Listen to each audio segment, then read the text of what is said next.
Aha! I thought I heard you creeping around up here. Welcome once again to the Mask Fanatics. Time for tonight's look at an interesting latex monster mask. This particular one goes all the way back to the year 2011. 2011. That's a long time ago. Most of you weren't even born yet, probably, in 2011. But anyway, what I have here in the attic is none other than the Dr. Blood's Coffin zombie. I know, that's kind of wordy. That's kind of a lot of wordage for a name of a mask. But you see, in the movie Dr. Blood's Coffin, upon which his mask was based, his name was actually Steve Parker. And you know, when you look at a thing like this with like mold and corruption and moss all over it, and it's all shriveled and decayed and dried out and horrible, and you don't really think, hey Steve. No.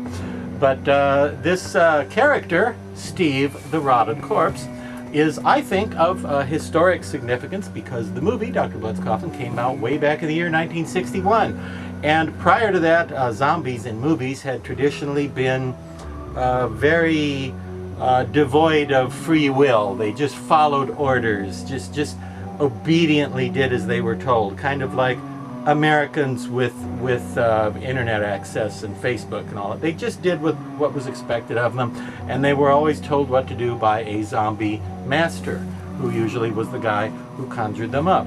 But this one was actually the first zombie, the first resurrected, rotted corpse in movie history to exhibit some free will, some autonomy, to decide to do some killing without anybody having instructed him to do so. Now, the zombie was played by an actor named Paul Stockman, born as William Jameson, no relation to either J. Jonah or Jenna, slightly different spelling, but credited sometimes in some of his other movies as William Forbes Hamilton. But Paul Stockman, aka William Forbes Hamilton, was in fact under the nasty makeup back in 1961. And a funny story about that is that apparently latex mask making in 1961 in the UK, it was a British movie, did I mention that? Oh, we'll fix it in post. Yeah.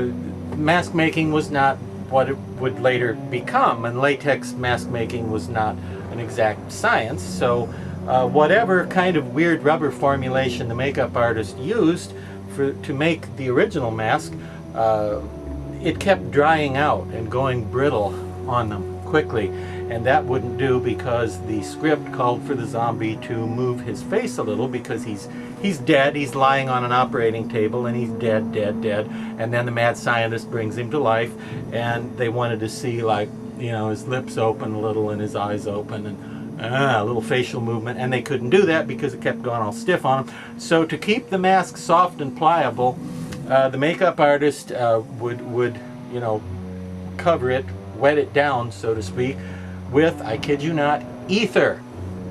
You know, like an Ethernet, kind of like that, only without the net. They would use ether on the mask, and that would keep it soft and pliable. Unfortunately, it also had the rather predictable side effect of putting the actor to sleep. So I've been told there were retakes had to be done of the zombie, the footage of the zombie on the operating table, because you could hear him snoring, because he would literally fall asleep because his face was full of ether.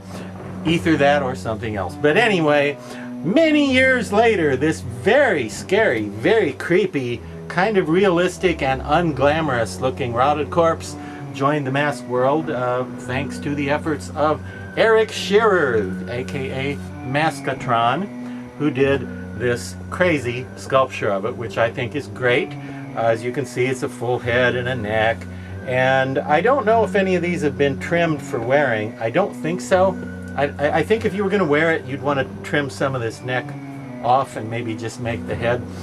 But there haven't been that many. There have probably been fewer than 10 of these made in the entire universe. So it's a pretty rare one. But as I mentioned previously, he's very effective in the movie, very creepy, and must have really scared people back in 1961, even though the story makes no sense. You know, I like mad science stories that seem kind of plausible, and I can kind of believe it could almost happen that way. And Dr. Blood's Coffin got a great monster in it, a really scary ghoul here.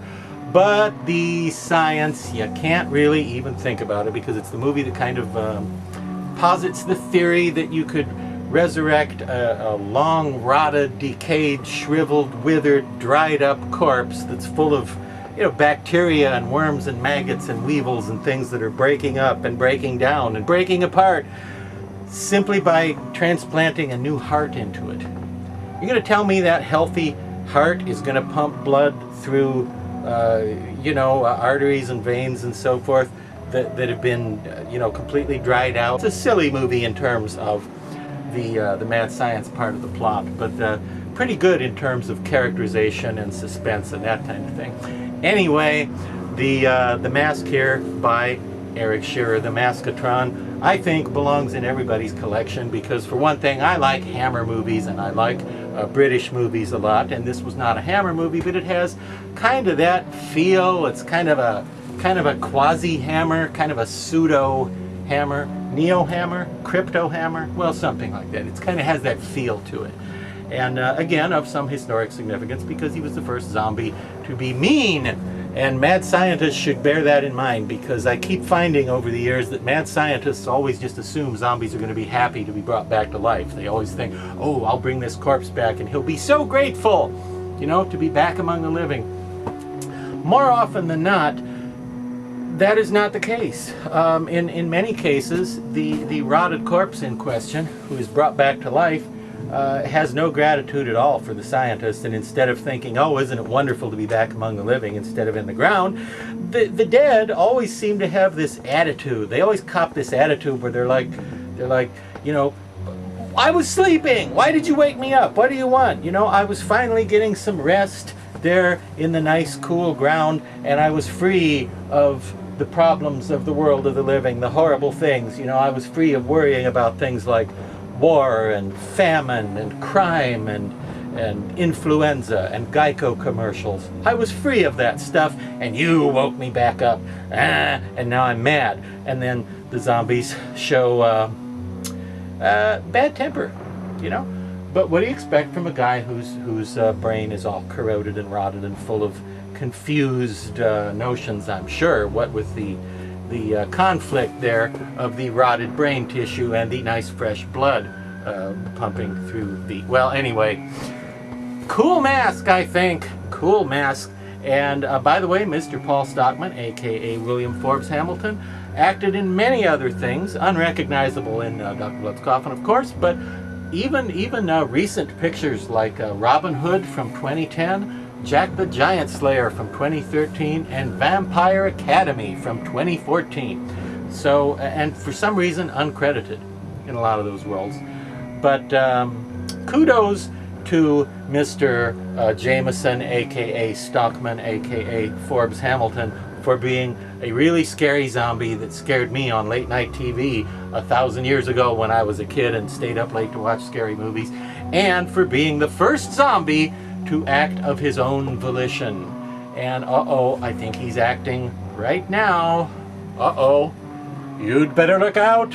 He's discovered your monitor.